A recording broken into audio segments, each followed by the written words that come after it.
Hey, welcome to another one take review, this time of the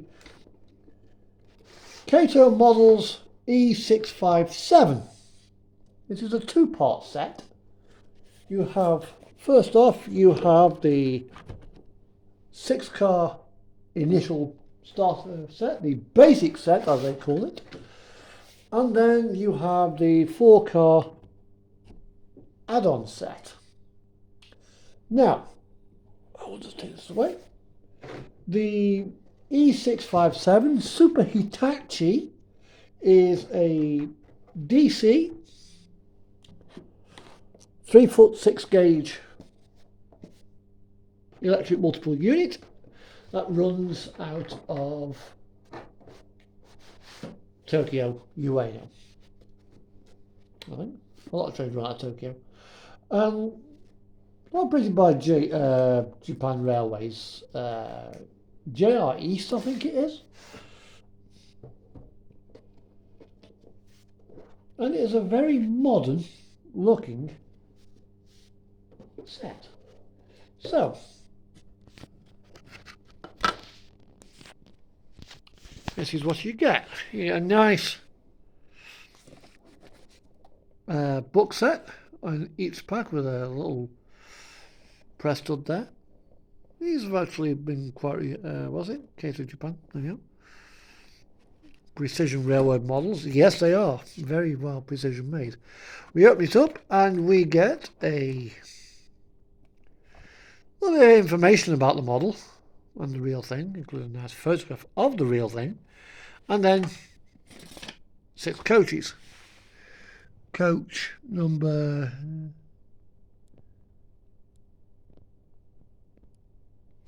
Coach 10? Yeah, coach 10.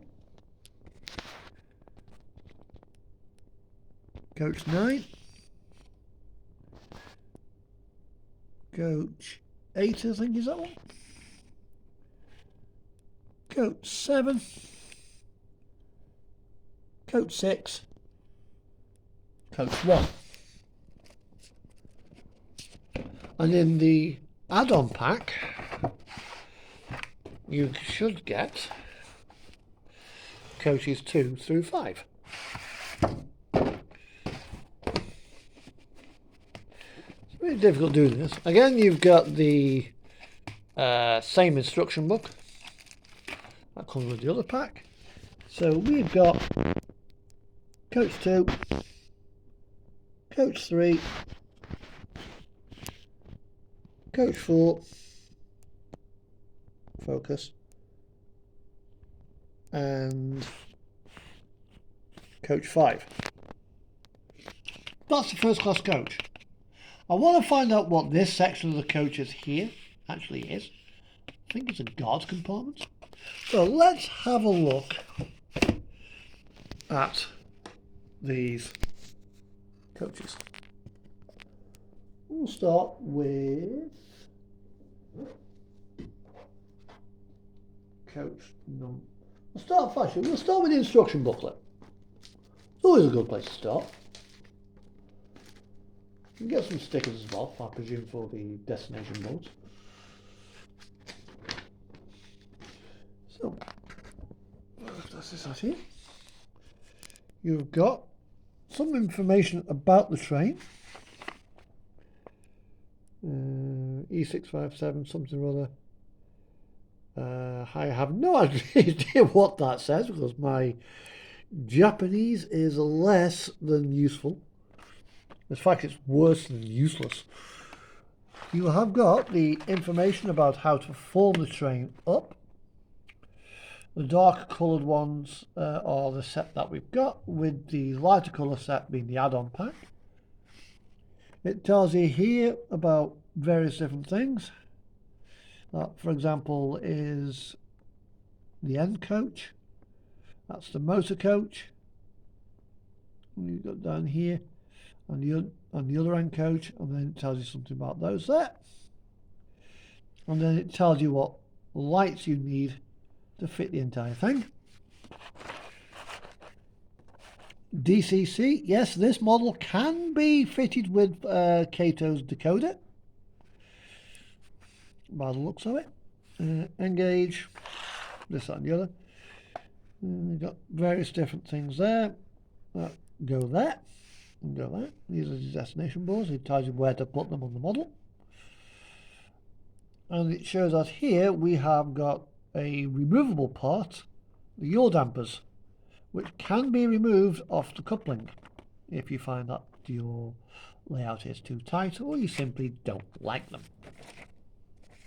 And then on the back we've got the various different parts, the assembly sheet with all the electrical parts and what have you.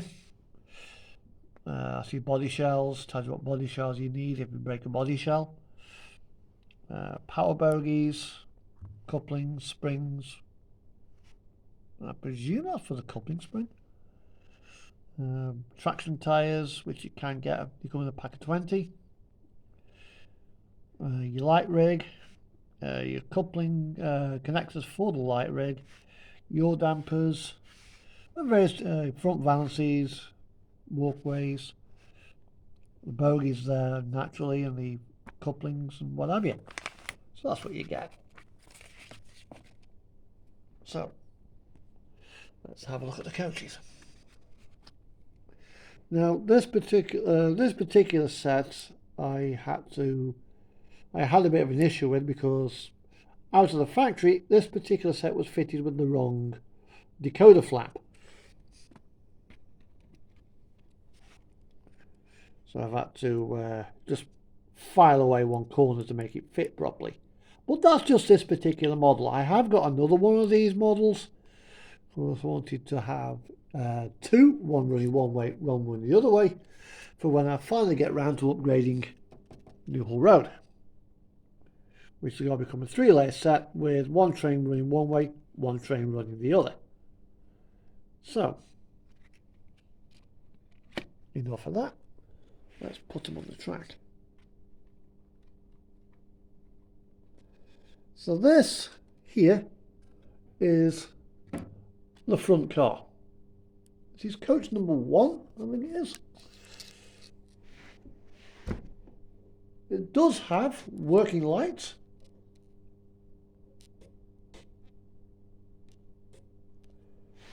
And there's also, like all the others, you've got the proprietary Kato coupling at the back with the yaw dampers. These are very clever little couplings, because they look like Schaffenberg couplings. Was it delineated all that? Modern, like your modern European EMU coupling. And they actually work in a very similar fashion. You've got a very well detailed interior as well.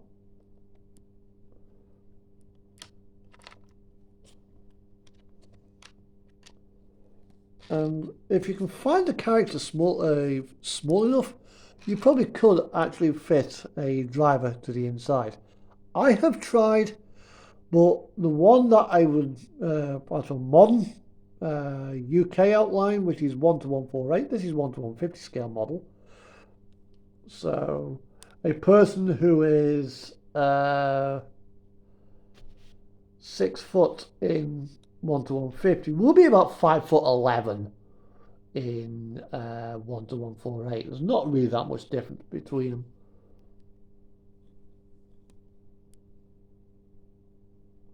Now the closest equivalent to this train would be I reckon, the Azuma. Although the Azuma is a little bit quicker. These things are limited to, I think, about 120 kilometers, about 80 miles per hour. I think it is about 120, 130 kilometers per hour, because it's a 3'6" gauge track, not a standard gauge or potentially a broad gauge. Is what you have on the old Japanese network. So moving around the back, we have a pen or something to point with. This'll do.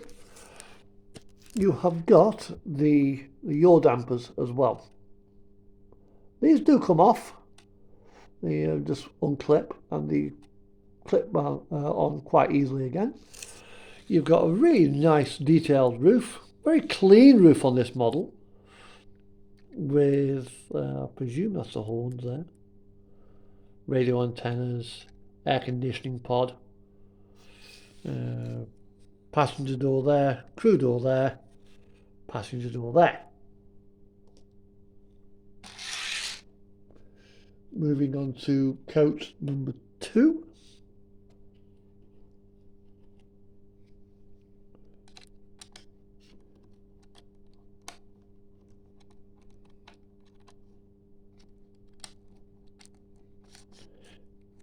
Actually, this is the drive unit.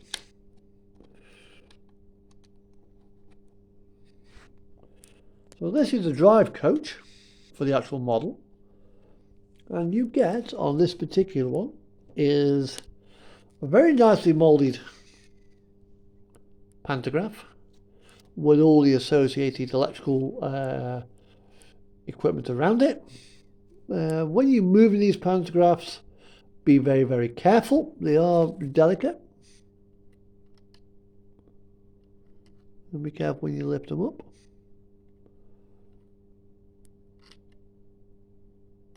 There we go.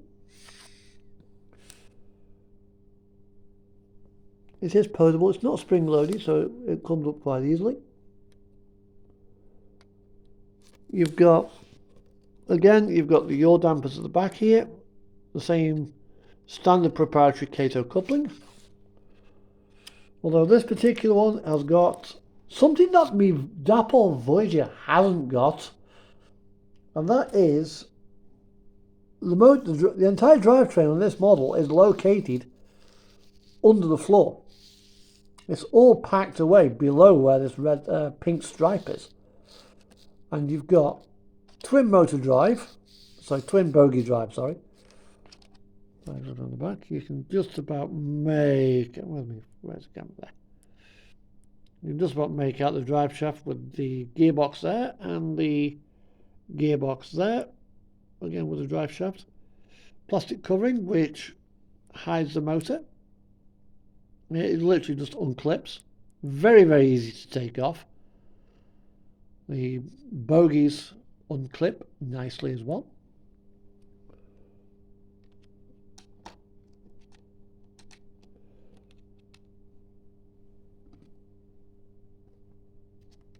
So if I put that there,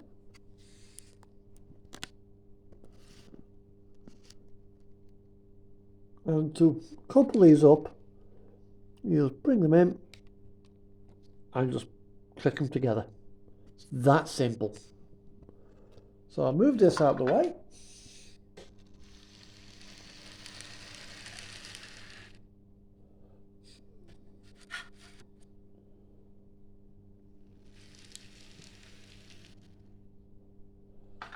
Right, put this back here.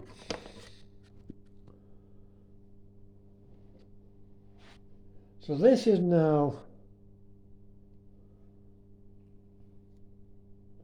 the other passenger car, and again it's quite lightweight coaches, nicely moulded roof detail. Only one door on each side for the passengers on this train of each coach.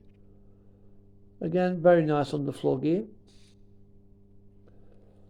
Now, I won't bother going into every coach one by one.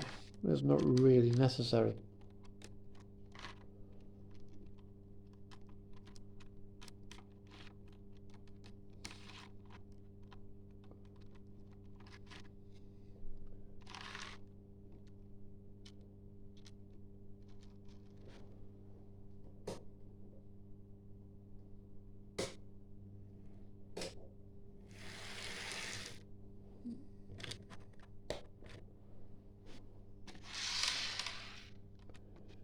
So I'll put that there. Put this one. One thing about the drive car is it actually has traction tyres. Now some people say, ooh, traction tyres. Ooh.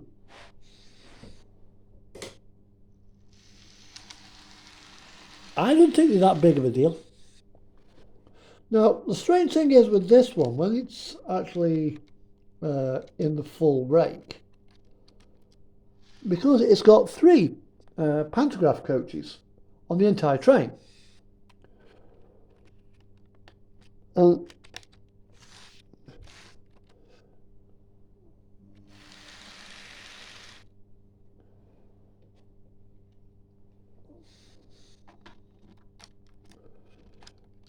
now, for those of you who are in the UK, you'll notice we have got a train called the Pendolino, which started off at 9 coaches, but was later extended to 11. Come on, babe. Hook up.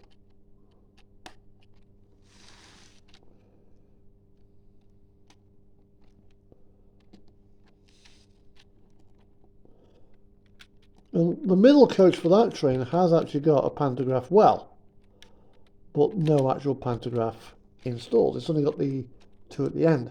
This one has all 3. Now, if I just move this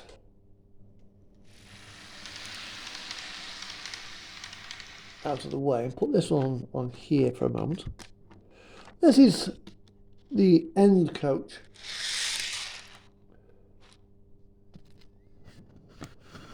The two end coaches are of this set, as per the real thing, are actually slightly different. This particular coach has got a door with a vestibule up here, I presume probably with toilets in. Having never actually been to Japan and travelled on one, I have no idea. I'm not going to take the bodies off to find out. But if there is one in there, Kato probably would have modelled it. They are very accurate in that sense. Or it might just be simply just storage. Again, you've got seating all the way to here. Now, I think on the real thing, although, again, don't quote me on it because I'm not entirely sure, the seats can be rotated to face the direction of travel. I was watching another rail traveller vlogger who goes on various different trains around the world and reviews them. And he did say that a lot of the Japanese ones, when they get to the end station, they unlock all the seats and spin them round.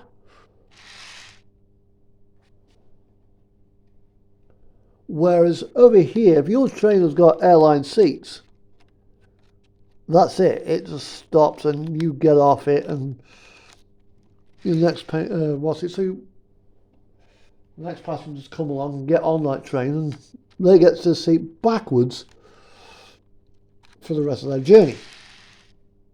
Now, some people probably don't like that, but that's the way it is. It certainly makes life more comfortable. But if you notice on all of these seats, apart from I think it's the end coach at one end, at the other end, is it this one? Can't actually tell. All the seats face the same way. Then you get to the last coach and they face the other way.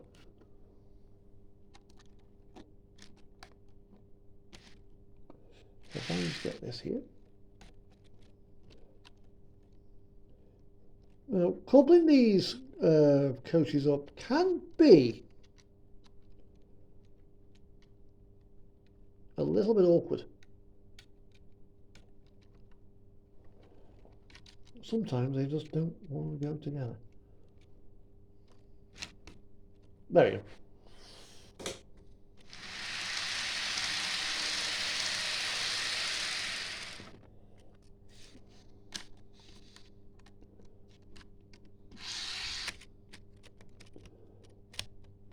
Right, so this is now the full 10-car set.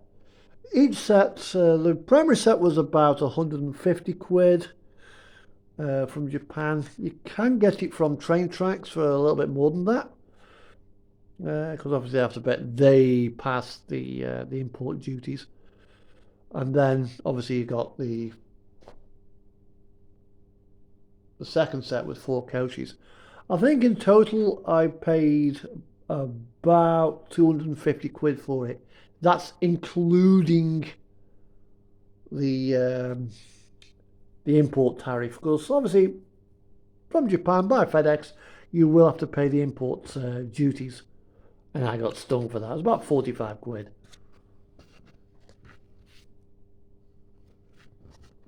Now, as for Kato, they are very, very smooth running sets.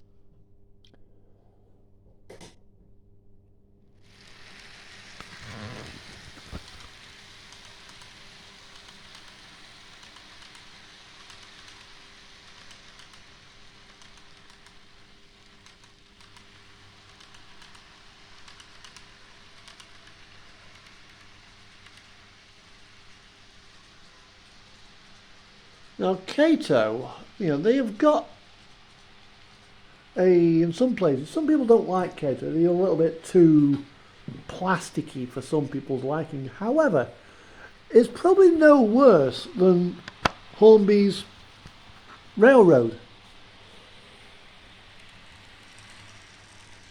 where they've sacrificed super detail for simplicity and reliability of running.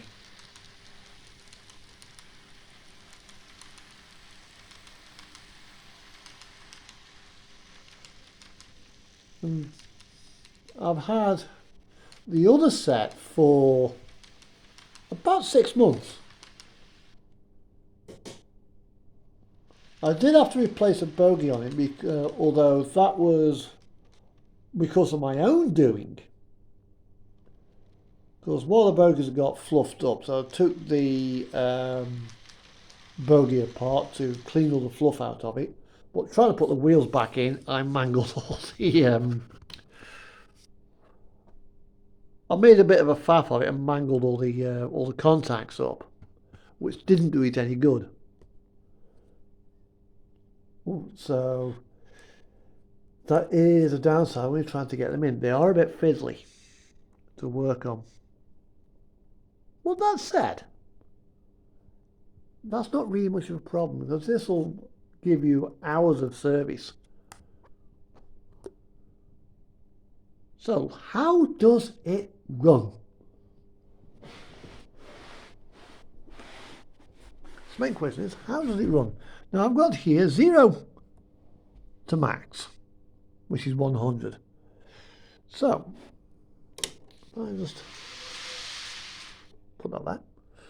Right. Take up to 10%.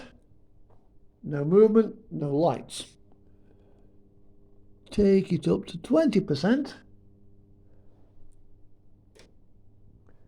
We now have lights, and we have very little movement. She's just starting to creep.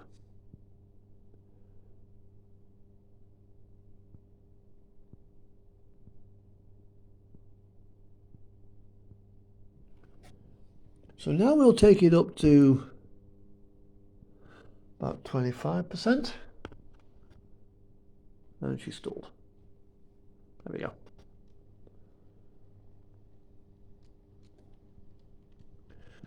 I think she was just sat on a bit of dirty track, because this particular track doesn't get used very often. So let's take her up to 40% now. That's 40% power.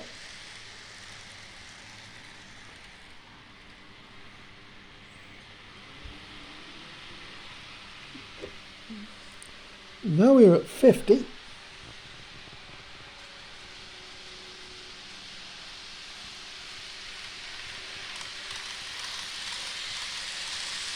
Which is probably about as fast as you would actually want to run this on a layout.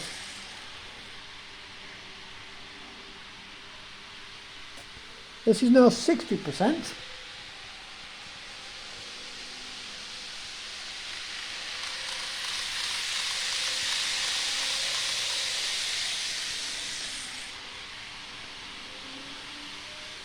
Now we get into the realms of warp speed Shinkansen style, 70%.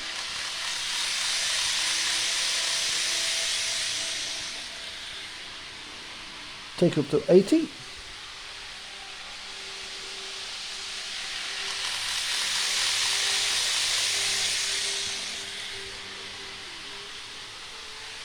$90.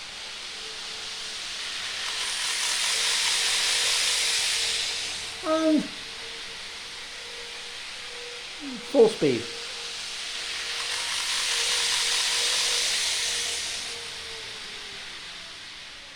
Even running at that speed, which probably a 6 or 7 year old probably do for hours on end, there was no signs of any naughtiness coming from the bogies. It seemed to be running as you'd expect it to. Smooth, without any signs of derailing. It just quite happily went round the track. A little bit faster than what I would typically run it at. Well, it just shows just quite what the model is actually capable of doing.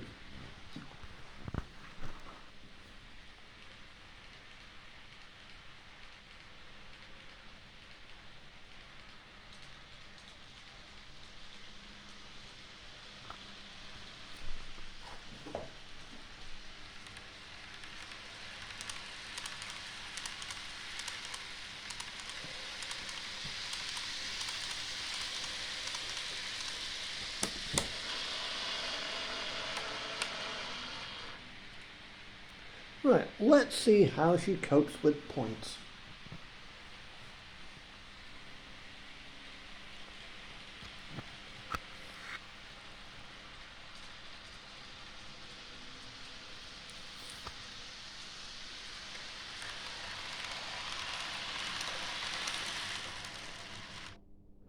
Unfortunately, this particular track,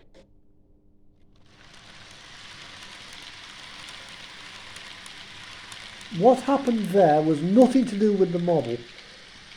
Just that these points have not been used in a long time, so they don't quite always carry the point power across. So I had to power up the second track for it to work. That's more to do with the layout than the model.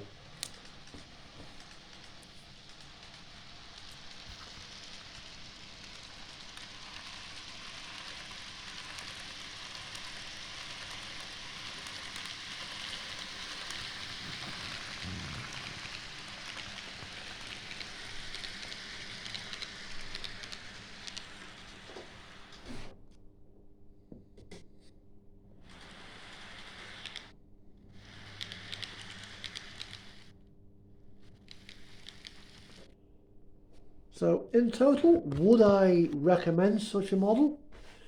Yes, I would. Is this a 5-star model? It's certainly, guess if it isn't 5-star, it's certainly very close to it. This is probably, I would say, a 4.5-star model.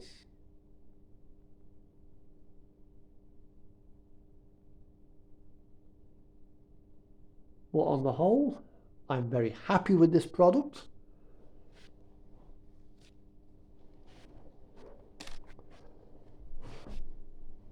Now, what would I change on the model? Probably I would make the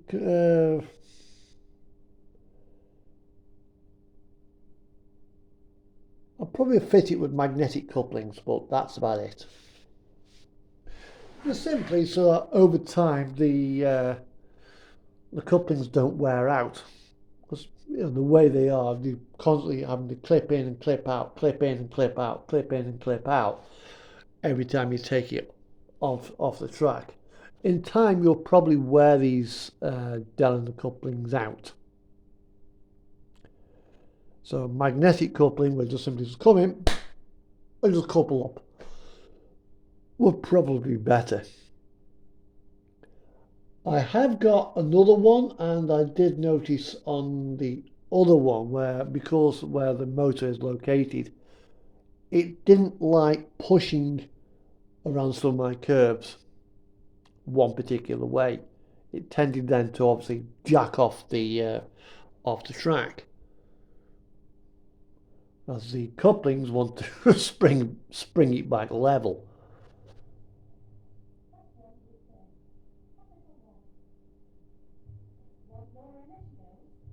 And I've been interrupted by an advert on the other side, so I best go before I get a copyright strike.